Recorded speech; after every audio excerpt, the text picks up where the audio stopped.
तो ये है फ़ोटोशॉप का यूज़र इंटरफ़ेस। वैसे तो फ़ोटोशॉप में बहुत सारे ऑप्शन दिए गए होते हैं, लेकिन जब आप यूज़र इंटरफ़ेस की बात करेंगे तो ये बहुत ही क्लीन होता है। ये जो आपको ग्रे कलर का एरिया दिखाई दे रहा है, ये वर्क स्पेस होता है और यहाँ पर साइड में एक टूल बॉक्स दिया गया होता है, जहाँ पर आपके इमेज से रिलेटेड कई सारे टूल होते हैं। और जब आप किसी टूल पर क्लिक करते हैं तो ऊपर दी गई ये जो पट्टी है, वहाँ पर उस टूल से संबंधित ऑप्शन आ जाते हैं। जैसे आप देखिए, मैं किसी भी टूल पर जब क्लिक करता हूँ तो उससे संबंधित ऑप्शन ऊपर वाली इस पट्टी पर आ जाते हैं। और यहाँ पर ऊपर मेन्यू दिए गए हैं, जिसमें फाइल मेन्यू है, एडिट मेन्यू है, इमेज मेन्यू है। और फाइल मेन्यू में मुख्यतः वही सारे ऑप्शन दिए जाते हैं, जैसे फाइल को ओपन करना, क्लोज़ करना, फाइल को सेव करना, सेव एज करना, इंपोर्ट और एक्सपोर्ट जैसे ऑप्शन होते हैं। एडिट मेन्यू में एडिट से रिलेटेड सारे ऑप्शन दिए जाते हैं। इसी तरीके से इमेज मेन्यू में इमेज से रिलेटेड ऑप्शन दिए जाते हैं। और ये जो सभी ऑप्शन हैं, ये अभी क्लोज हैं, डिसेबल हैं, एक्टिव नहीं हैं। जब हम किसी इमेज पर काम करेंगे तभी ये सारे ऑप्शन एक्टिव होंगे। तो फोटोशॉप में किसी भी फ़ोटो को या तो आप कंट्रोल ओ करके ओपन कर सकते हैं कुछ इस तरीके से, या फिर आप फाइल मेन्यू पे जा सकते हैं, या फिर वर्क स्पेस पर कहीं भी डबल क्लिक करके आप अपने फ़ोटो को ओपन कर सकते हैं जिसे आप एडिट करना चाहते हैं। तो अगर सबसे पहले हमें अगर किसी फ़ोटो को एडिट करना है तो उसे हमें यहाँ पर ओपन करना होगा। फ़ोटो को ओपन करने के लिए आपको जस्ट जो वर्क स्पेस है वहाँ पर डबल क्लिक करना है, और हमने यहाँ पर एक फ़ोटो डेस्कटॉप पर लिया हुआ है, उसे हम यहाँ पर ओपन कर लेते हैं। आप देखेंगे ये फ़ोटो यहाँ पर ओपन हो गया है। अब इसको कटिंग करने के लिए आपको इस्तेमाल करना होगा लासो टूल। यहाँ पर ये जो टूल है, ये लासो टूल है। अब आप लासो टूल पर राइट क्लिक करेंगे तो आपको 3 टूल दिखाई देंगे। पहला लासो टूल, दूसरा पॉलीगोनल लासो टूल और तीसरा मैग्नेटिक लासो टूल। अब सबसे पहले हम लासो टूल को इस्तेमाल करके देखते हैं फ़ोटो को कटिंग करने के लिए, या फ़ोटो के किसी भी हिस्से को कटिंग करने के लिए। तो यहाँ पर आपके माउस चलाने का जो तरीका है वो एकदम शार्प होना चाहिए, तभी आप किसी इमेज को काट पाएंगे। तो इमेज को कट करने के लिए, इमेज के किसी भी भाग को कट करने के लिए आप सबसे पहले उस हिस्से को जूम कर लीजिए, तो ज़्यादा बेहतर रहेगा। तो जूम करने के लिए हम जाते हैं यहाँ पर जूम टूल पर, इस पर क्लिक करते हैं और इसे पकड़ के ऐसे खींच देते हैं। अब आप देखेंगे यहाँ पर एक सिलेक्शन एरिया बन गया है, और इस सिलेक्शन एरिया में ये इमेज जूम हो जाएगी। अब देखिए इस तरीके से ये इमेज जूम हो गई है। अब आप लासो टूल पर चले जाइए, इमेज के किसी भी हिस्से पर क्लिक कीजिए और आगे बढ़ते जाइए। तो ये एक बार में ही किसी इमेज को काटने के लिए आप इस टूल का इस्तेमाल कर सकते हैं, लेकिन इस टूल को इस्तेमाल करने के लिए आपको अपना हाथ जो है बड़ा ठीक से चलाना पड़ेगा, अन्यथा आप इमेज को कट नहीं कर पाएंगे। तो इसके लिए एक बहुत अच्छी प्रैक्टिस की आवश्यकता होनी चाहिए, तभी आप इस इमेज को कट कर पाएंगे। जहाँ से आपने शुरू किया है वहाँ से आप लासो टूल के उस हिस्से को मिला दीजिए। देखिए कुछ इस तरीके से, जैसे दिवाली पर लाइट झिलमिलाती है उस तरीके से यहाँ पर जो सिलेक्शन एरिया है वो झिलमिलाने लग जाएगा। तो इससे आपको ये पता चलेगा कि ये एरिया सेलेक्ट हो चुका है। अब आप कीबोर्ड से कट और कॉपी का इस्तेमाल करके इस एरिया को यहाँ से कहीं भी ले जा सकते हैं। तो हम कीबोर्ड से कंट्रोल सी को इस्तेमाल करते हैं और उसके बाद में कंट्रोल वी दबाते हैं। तो देखिए जो एरिया हमने अभी यहाँ पर सेलेक्ट किया था उस एरिया की एक कॉपी तैयार हो गई है, और आप देखेंगे कि इस कॉपी को हम कहीं भी उठाकर रख सकते हैं किसी भी बैकग्राउंड पर। इसके बाद हम इस्तेमाल करते हैं दूसरा टूल, जो पॉलीगन लासो टूल है। वो कुछ अलग तरीके से काम करता है। अब आप देखेंगे यहाँ पर 2 लेयर हो चुकी हैं। एक लेयर वो है जो हमने कट करके निकाली थी, और एक लेयर है बैकग्राउंड वाली। तो अगर आपको बैकग्राउंड लेयर को सेलेक्ट करना है तो आपको माउस से राइट क्लिक करना होगा और बैकग्राउंड को सेलेक्ट करना होगा। अगर आप ऐसा नहीं करेंगे तो आप देखेंगे यहाँ पर जब आप दूसरी लेयर पर जाएंगे तो आपको लेयर 1 और बैकग्राउंड दोनों अलग अलग दिखाई देंगे, और जब आप बैकग्राउंड को सेलेक्ट नहीं करेंगे तो एक्चुअल में आप लेयर 1 को कट कर रहे होंगे। तो सबसे पहले एक काम कीजिए कि राइट क्लिक करके बैकग्राउंड पर क्लिक कर लीजिए। इसके बाद में आप पॉलीगन लासो टूल को सेलेक्ट कीजिए, और ये टूल बिगनर्स के लिए बहुत अच्छा है, क्योंकि इसमें आप माउस को बार बार क्लिक करके सिलेक्शन एरिया को बढ़ा सकते हैं और बड़े आराम से कट कर सकते हैं। देखिए पॉलीगन लासो टूल कितने आराम से इस्तेमाल किया जाता है। यहाँ से आप जहाँ भी चाहें, जितनी बार भी चाहें उतनी बार क्लिक कर सकते हैं, जबकि लासो टूल में आप ऐसा नहीं कर सकते थे। तो कट करने की प्रैक्टिस कीजिए। यहाँ पर आप नीचे चलते जाइए, आप देखेंगे कि फ़ोटो को हमें स्क्रॉल करना है, तो स्क्रॉल करने के लिए आप स्पेस बार को दबाइए। यहाँ पर एक हाथ का निशान आ जाएगा और बड़े आराम से आप फ़ोटो को ऊपर कर लीजिए, और फिर दोबारा से लासो टूल का इस्तेमाल करके आप फ़ोटो को सेलेक्ट करते जाइए। तो इस टूल से आप बड़े आराम से किसी भी फ़ोटो को कट कर सकते हैं और उसका बैकग्राउंड चेंज कर सकते हैं। अगर आपसे कोई गलती हो गई है, यानी आपको पीछे बैक जाना है, तो आप सिंपल बैक स्पेस के बटन का इस्तेमाल कीजिए। इससे जो सिलेक्शन है वो बैक हो जाएगा और आप फ़ोटो को दोबारा से कट कर पाएंगे या अपने सिलेक्शन को ठीक कर पाएंगे। तो सिंपल आपको एक बैक स्पेस का बटन दबाना है और फोटो को कट करते जाना है। देखिए आप देखिए हमने पूरा फोटो सेलेक्ट कर लिया है। अब इसे जूम आउट करते हैं। जूम जैसे ही आप जूम के बटन में क्लिक करेंगे आपको यहाँ ऊपर 3 ऑप्शन दिखाई देंगे। पहला एक्चुअल पिक्सल, दूसरा फिट ऑन स्क्रीन और तीसरा प्रिंट साइज़। जब आप प्रिंट साइज़ पर क्लिक करेंगे तो इस फोटो का जो एक्चुअल साइज़ होगा आपके प्रिंटर से प्रिंट होकर निकल के आएगा वो आपको यहाँ पर दिखाई देगा। और जब आप फिट ऑन स्क्रीन पे क्लिक करेंगे तो फोटो चाहे आपका कितना भी बड़ा हो, चाहे आपका फ़ोटो 12 बाई 12 इंच का हो या 12 फिट का हो, वो आपकी स्क्रीन पर पूरी तरीके से फिट हो जाएगा। तो पूरे फ़ोटो को देखने के लिए आप इस पर क्लिक कीजिए। आप देखेंगे यहाँ पर जो सिलेक्शन है वो झिलमिलाने लगा है। अब बस आपको कंट्रोल-C करना है और कंट्रोल-V करना है और आपका जो कटिंग किया हुआ फ़ोटो है वो बड़े आराम से आपके पास आ जाएगा। आप इसको बड़े आराम से किसी भी बैकग्राउंड पर जाकर फिट कर सकते हैं। फिलहाल आप कटिंग की प्रैक्टिस कीजिए और कटिंग की जो प्रैक्टिस है, फ़ोटो को सेलेक्ट करने की जो प्रैक्टिस है, उसमें आप पॉलीगन लासो टूल का इस्तेमाल कीजिए। अगले वीडियो में हम इससे भी बेहतर चीज़ों को जानेंगे। फ़ोटोशॉप का प्रयोग और कैसे कैसे किया जा सकता है, इसमें कौन कौन से टूल हैं। फ़ोटोशॉप में किसी भी फ़ोटो की बैकग्राउंड चेंज करने के लिए आपको सबसे पहले चाहिए फ़ोटो जिसकी आप बैकग्राउंड चेंज करना चाहते हैं। तो हमने यहाँ पर फ़ोटो ओपन कर लिया है और दूसरी वो बैकग्राउंड जिस पर आप ये फ़ोटो लगाना चाहते हैं। तो यहाँ से हम बैकग्राउंड भी ले लेते हैं। बैकग्राउंड का चयन करते समय ये ध्यान रखें कि फ़ोटो की लाइटिंग और बैकग्राउंड की लाइटिंग एक जैसी हो, जिससे फ़ोटो आपका और भी अच्छा आएगा। यानी अगर आप फ़ोटो की बैकग्राउंड चेंज करेंगे तो वो ऐसा नहीं लगेगा कि ये फ़ोटो अलग से काट के यहाँ पर लगाया गया है। पिछले वीडियो में हमने आपको लासो टूल के बारे में बताया था। हम उसी टूल की सहायता से पहले इस फ़ोटो की कटिंग करेंगे और उसके बाद इस बैकग्राउंड पर लगाएंगे। तो सबसे पहले हम लासो टूल लेकर इस फ़ोटो की कटिंग कर लेते हैं। इसको जूम करते हैं। यहाँ पर आपको 3 ऑप्शन दिखाई दे रहे हैं। ये जो ऑप्शन है इसकी मदद से फुल स्क्रीन मोड आ जाएगा, जिससे मेन्यू बार भी दिखाई देगा और आप फ़ोटो को कहीं भी स्क्रॉल कर पाएंगे। तो फ़ोटो कटिंग करते समय ये जो बीच वाला मोड है आप इसे लगा लें। इसके बाद आप पॉलीगन लासो टूल को यहाँ से सेलेक्ट कर लें। यहाँ पर जैसे ही आप लासो टूल पर क्लिक करेंगे ऊपर आपको ऑप्शन में फेदर का ऑप्शन दिखाई देगा। अगर आपका फ़ोटो बहुत कम पिक्सल्स का है तो यहाँ पर मिनिमम 2 या 3 फेदर को सेलेक्ट कर लें। फेदर से होगा क्या कि आपके जो कटिंग होगी वो उसमें शार्प कट नहीं बनेंगे, सॉफ्ट कट बनेंगे, जिससे आपका फ़ोटो आपके बैकग्राउंड में मैच हो जाएगा। अभी देख लेते हैं किस तरीके से काम करता है। तो फेदर हमने यहाँ पर 2px सेलेक्ट कर लिया है और इसके बाद हम फ़ोटो को कट कर रहे हैं।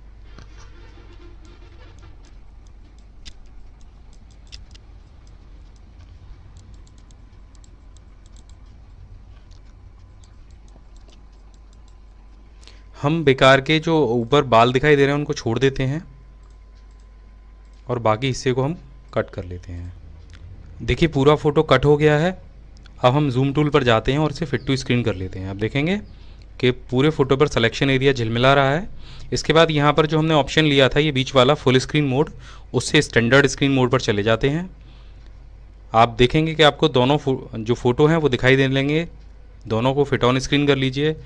मूव टूल पर जाइए। ये टूल आपके किसी भी लेयर को सीधे कट करके दूसरे बैकग्राउंड पर ले जा सकता है। इसको ले जाने के 2 तरीके हैं। या तो आप मूव टूल को ले लीजिए। जैसे ही आप इसे सेलेक्ट करेंगे तो जो सिलेक्शन एरिया है वहाँ पर कैंची जैसा आइकन आ जाएगा। आप माउस से इसे क्लिक करके दबा लीजिए और ड्रैग करते हुए दूसरे फ़ोटो पर ले जाइए। आप देखेंगे ये फ़ोटो यहाँ पर आ जाएगा। दूसरा तरीका कॉपी और पेस्ट वाला होता है। आप कॉपी कीजिए और दूसरे फ़ोटो को सेलेक्ट कीजिए और यहाँ पर पेस्ट कर दीजिए। तो इस तरीके से भी आप फ़ोटो को वहाँ से ला सकते हैं। तो जब आपका फ़ोटो आपकी बैकग्राउंड पर आ जाए तो आप इसे कहीं भी उठाकर रख सकते हैं। लेकिन आप देखेंगे ये फ़ोटो इस बैकग्राउंड से कुछ ज़्यादा ही बड़ा है। तो इसके लिए आप कीबोर्ड से दबाएंगे Ctrl+T, जिससे आपके फ़ोटो के चारों तरफ कुछ हैंडल्स आ जाएंगे। ये फ्री ट्रांसफॉर्म के ऑप्शन है जो कि आपको एडिट मेन्यू में यहाँ पर दिखाई दे जाएगा। अगर आप Ctrl+T नहीं दबाते हैं तो आप एडिट मेन्यू में जाकर फ्री ट्रांसफॉर्म के ऑप्शन को सेलेक्ट कर सकते हैं। यहाँ से भी वही चीज़ आ जाएगी। अब आप इन हैंडल्स को पकड़ के इस फ़ोटो को छोटा कर लीजिए। तो जब इन्हीं हैंडल्स के ऊपर आप माउस के कर्सर को ले जाएंगे तो आपको रोटेट करने के लिए भी ऑप्शन मिल जाएगा। और जो फ़ोटो रोटेट होगा वो इस बीच वाले पॉइंट के आधार पर होगा। अगर आप चाहते हैं कि फ़ोटो इस तरीके से रोटेट हो तो आप इसे ऐसे घुमा लीजिए, नहीं तो आप इस रोटेट पॉइंट को नीचे ले जाइए और फ़ोटो को यहाँ से रोटेट कर दीजिए। देखिए दोनों ऑप्शन से फ़ोटो अलग अलग तरीके से रोटेट हो रहा है। बस इसको यहाँ पे ले जाके छोड़ दीजिए।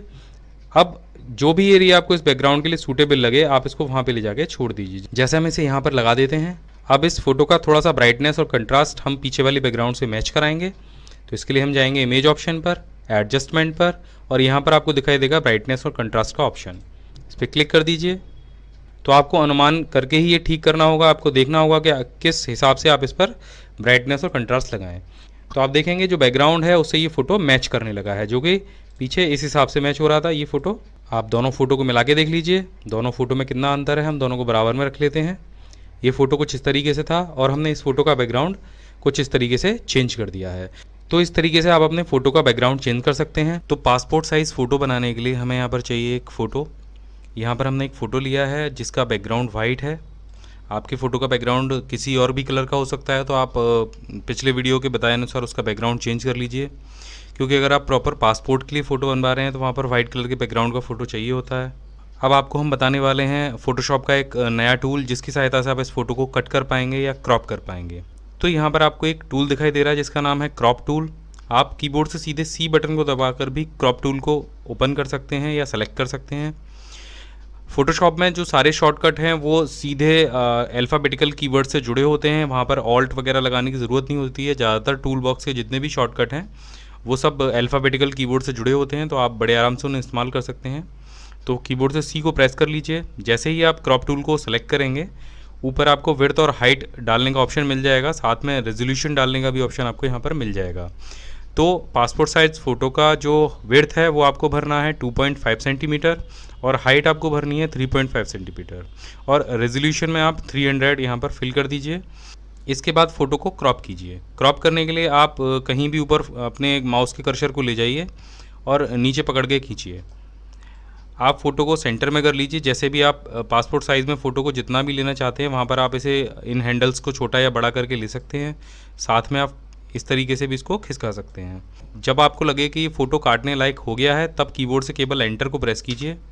तो आप देखेंगे ये फ़ोटो कट चुका है। इसको ज़ूम करने के लिए आप ज़ूम ऑप्शन पर जाइए और इसे फिट ऑन स्क्रीन कर लीजिए। आप देखेंगे ये फ़ोटो इस तरीके का आ चुका है। अब आपको करना ये है, आपको नई शीट ओपन करनी है। इसके लिए फाइल मेन्यू पर जाइए और न्यू के बटन पर प्रेस कर दीजिए। मार्केट में मिलने वाली जो शीटें होती हैं वो ज़्यादातर A4 साइज़ की आती हैं। आप अगर कोडेक की फ़ोटो पेपर शीट खरीदेंगे या कोई भी खरीदेंगे तो वो A4 साइज़ की आएगी। A4 साइज़ को सेलेक्ट कर लीजिए और इसे ओके कर दीजिए। अब यहाँ पर देखेंगे एक A4 साइज़ की शीट है और एक पासपोर्ट साइज़ का हमारे पास फ़ोटो आ गया है। अब इस शीट पर फ़ोटो को लगाना है, तो उसके लिए आपको यहाँ पर एक ग्रिड लाइन लगानी होगी। ऊपर आपको यहाँ पर रूलर दिखाई देगा। अगर आपको रूलर नहीं दिखाई दे रहा है तो आप कंट्रोल के साथ R बटन को प्रेस कीजिए, तो आपका रूलर डिस्प्ले होने लग जाएगा। अब मूव बटन को सेलेक्ट कर लीजिए और माउस से रूलर पर क्लिक कीजिए और ड्रैग करते हुए शीट पर लेके आइए। आप देखेंगे शीट पर एक लाइन आ जाएगी। इस लाइन को ग्रिड लाइन कहते हैं। तो फोटो को जब आप एक सीध में लगाएंगे तो उसके लिए ये ग्रिड लाइन बहुत ही काम आएगी। इसके बाद हम अपने फ़ोटो को यहाँ से या तो कॉपी कर लेंगे या फिर मूव टूल की सहायता से ड्रैग करते हुए इस नई शीट पर ले जाएंगे। तो हम मूव टूल की सहायता से ड्रैग करते हुए ले जाते हैं। फ़ोटो पर हम क्लिक करते हैं माउस से और उठाते हुए शीट पर ले जाते हैं। आप देखेंगे ये जो फ़ोटो है इस शीट पर आ गया है। अब इस फ़ोटो को आप जो आपकी ग्रिड लाइन है उससे टच कर दीजिए। आप देखेंगे टच करते ही ये फ़ोटो मैग्नेटिक इफेक्ट आएगा, फ़ोटो अपने आप ग्रिड लाइन से सेलेक्ट हो जाएगा। एक ग्रिड लाइन आप इस साइड में भी लगा सकते हैं, आप सेम उसी तरीके से लगाई जाएगी। आप देखेंगे फ़ोटो के दोनों साइड में ग्रिड लाइन आ गई है। अब इस फ़ोटो का डुप्लीकेट बनाते हुए आपको आगे ले जाना है। जितने भी फ़ोटो शीट पर लग जाएँ तो आपको सिंपल करना ये है, फ़ोटो पर माउस का कर्सर ले जाना है, ऑल्ट की को प्रेस करना है। आप देखेंगे जैसे ही आप मूव टूल को अपने फ़ोटो पर ले जाएंगे और ऑल्ट बटन को प्रेस करेंगे तो एक डुप्लीकेट कर्सर आ जाएगा। बस अब आप इस पर फ़ोटो पर क्लिक कीजिए और इसको ड्रैग करते हुए आगे ले जाइए। आप देखिए फ़ोटो का डुप्लीकेट तैयार हो जाएगा। इसी तरीके से आप ऑल्ट बटन को दबाए रखिए और जितने चाहे इसके डुप्लीकेट तैयार कर लीजिए। दोनों फ़ोटो के बीच में थोड़ा सा आप गैप रखिए ताकि जब प्रिंट निकले तो उसको काटने में आसानी हो। तो आप देखेंगे जो ऊपर वाली पट्टी है वो पूरी पासपोर्ट साइज़ से भर गई है। अगर आप केवल 6 या 7 फ़ोटो निकालना चाहते हैं तो केवल आप ऊपर वाली पट्टी पर इतने फ़ोटो लगा लीजिए। अगर आप चाहते हैं कि आप पूरी शीट को पासपोर्ट साइज़ से प्रिंट करें तो आपको करना ही होगा कि आप जूम टूल पर जाइए, इसको फिट ऑन स्क्रीन कीजिए और जो सबसे लास्ट वाला फ़ोटो आपने यहाँ पर बनाया है उसको राइट क्लिक करके सेलेक्ट कीजिए। आप देखेंगे कि ये लेयर 1 कॉपी 6 यहाँ पर दिखा रहा है, क्योंकि बैकग्राउंड है उसके बाद ये जो फ़ोटो था ये हमारी पहली लेयर थी और इसकी हमने 6 कॉपियाँ और बनाई हैं। अब इस पर क्लिक कर दीजिए और कंट्रोल के साथ में ई बटन को प्रेस कीजिए, क्योंकि अभी अब जब आप इसको नीचे ले जाएंगे तो केवल एक ही फ़ोटो नीचे जाएगा, लेकिन हमें सारे ले जाने हैं एक साथ में। कंट्रोल के साथ में आपको ई बटन को प्रेस करना है और ऊपर यहाँ पर आपको ध्यान देना है, यहाँ पर सिर्फ लेयर 1 रह जाएगा, कॉपी 6 खत्म हो जाएगा। आप देखिएगा कंट्रोल के साथ में हम देखिए प्रेस कर रहे हैं ई को, एक बार किया, देखिए कॉपी 5 रह गया, 4 3 2 1। अब आप देखेंगे यहाँ पर लेयर 1 रह गया है, जो कॉपीज़ बनाई थी वो ख़त्म हो गई हैं। ये सारी कॉपियाँ हमने एक साथ जोड़ ली हैं। जब आप इसे उठाएंगे तो ये सारे फ़ोटो एक साथ चलने लग जाएंगे। अब आपको सिंपल वही करना है, आपको ऑल्ट की को प्रेस करना है और इसका डुप्लीकेट बनाते जाना है। जो साइड वाली ग्रिड है वो आपको फ़ोटो को नीचे ले जाने में सहायता करेगी। तो आप देखिए कितनी जल्दी आपने पूरी शीट पर ये पासपोर्ट साइज़ फ़ोटो एक जैसे लगा दी है और कोई भी डिस्टर्बेंस नहीं है। तो इस तरीके से आप बड़े आराम से पासपोर्ट साइज़ फ़ोटो बना सकते हैं और उनका प्रिंट निकाल सकते हैं। अगर आप चाहें तो उसको लैब पर ले जाकर भी प्रिंट करा सकते हैं। तो यहाँ पर हमारे पास एक फ़ोटो है जिसके चेहरे पर आप देख रहे होंगे कई सारे निशान हैं, और ये जो निशान हैं इनको हम फ़ोटोशॉप पे किस तरीके से हटा सकते हैं ये हम सीखते हैं। तो आज हम बताएंगे आपको एक नई टूल के बारे में। आप जैसे ही अपने कीबोर्ड से जे बटन को प्रेस करेंगे तो आप देखेंगे यहाँ पर टूल बॉक्स में एक टूल हाईलाइट होने लग जाएगा, जिसमें आप देखेंगे कि बैंडेज जैसा निशान बना हुआ है। जब कहीं चोट लग जाती है तो आप बैंडेज लगाते हैं, वही निशान इस टूल पर भी है और ये काम भी वैसा ही करता है। तो जब आप इसे सेलेक्ट कर लेंगे तो आप देखेंगे जो आपका मूव टूल है वो उसके ऊपर एक राउंड आ जाएगा। इस राउंड को एक्चुअली में ब्रश बोला जाता है। तो इस ब्रश का जो साइज है वो आप यहाँ से भी छोटा या बड़ा कर सकते हैं, यानी आप देख लीजिए आपको कितने बड़े ब्रश की ज़रूरत है। अगर आप चाहते हैं कि आपको ज़्यादा बड़े ब्रश की ज़रूरत है तो आप यहाँ से इसका डायमीटर बड़ा कर सकते हैं। आप देखिए यहाँ से हम इसको कितना भी बड़ा से कर सकते हैं। अब हमने यहाँ पर इसको 60 px पे सेट कर लिया, तो आप देखेंगे ब्रश बड़ा हो गया है।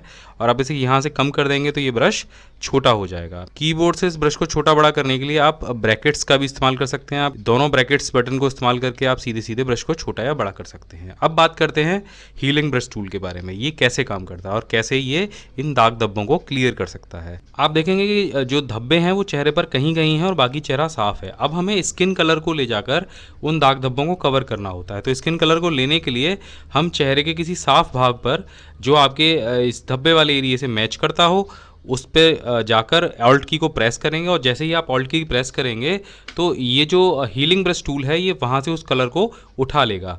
इसके बाद आपको जाकर करना ही है कि आपको किसी भी स्पॉट पर जाकर बस माउस से क्लिक करना है। आप देखेंगे जब हम माउस से क्लिक करेंगे तो एक प्लस का निशान वहाँ पर भी बन जाएगा जहाँ से आपने ऑल्ट की को प्रेस किया था। आप देखेंगे जहाँ पर हमने माउस से क्लिक किया वहाँ पर वो जो स्पॉट था वो बिल्कुल क्लियर हो चुका है। इसी तरीके से हम सभी स्पॉट्स को एकदम क्लियर कर लेंगे। आप चाहें तो ऑल्ट की को दूसरी बार भी प्रेस कर सकते हैं, क्योंकि वहाँ का हो सकता है कि स्किन कलर अलग हो, तो आप यहाँ से स्किन कलर ले लीजिए। इसी तरीके से आप दोबारा ऑल्ट की को प्रेस करके यहाँ से ले लीजिए।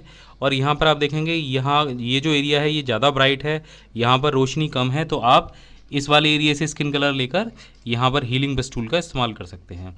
इसी तरीके से ये जो हिस्से हैं यहाँ भी आप हीलिंग ब्रश टूल का इस्तेमाल कर सकते हैं, और ये वाला भाग है आप यहीं से स्किन कलर को ले सकते हैं। तो सिंपल्स ऑल्ट की को प्रेस कीजिए और अपना जो भी स्पॉट है उस पर अपने ब्रश को ले जाइए और क्लिक कर दीजिए। अब देखेंगे ये जो चेहरा है अभी थोड़ी देर पहले मुहासों से भरा हुआ था और ये बिल्कुल क्लियर हो चुका है। आप देखेंगे आप जो तिल जैसे निशान हैं उनको भी ठीक कर सकते हैं, लेकिन इसके लिए आपको ब्रश छोटा करना होगा। यहाँ से आपको कलर लेना होगा और वहाँ पर जाकर पेस्ट करना होगा। तो इस तरीके से आप चेहरे को बिल्कुल क्लीन कर सकते हैं। ये एक बिल्कुल मैजिकल टूल है आपके किसी भी तरीके के स्पॉट को क्लियर करने के लिए। और अगले वीडियो में जानेंगे हम फोटोशॉप का एक और बेहतरीन टूल और लेंगे फोटोशॉप के बारे में और भी बहुत जानकारी है। आज के इस वीडियो में बस इतना ही।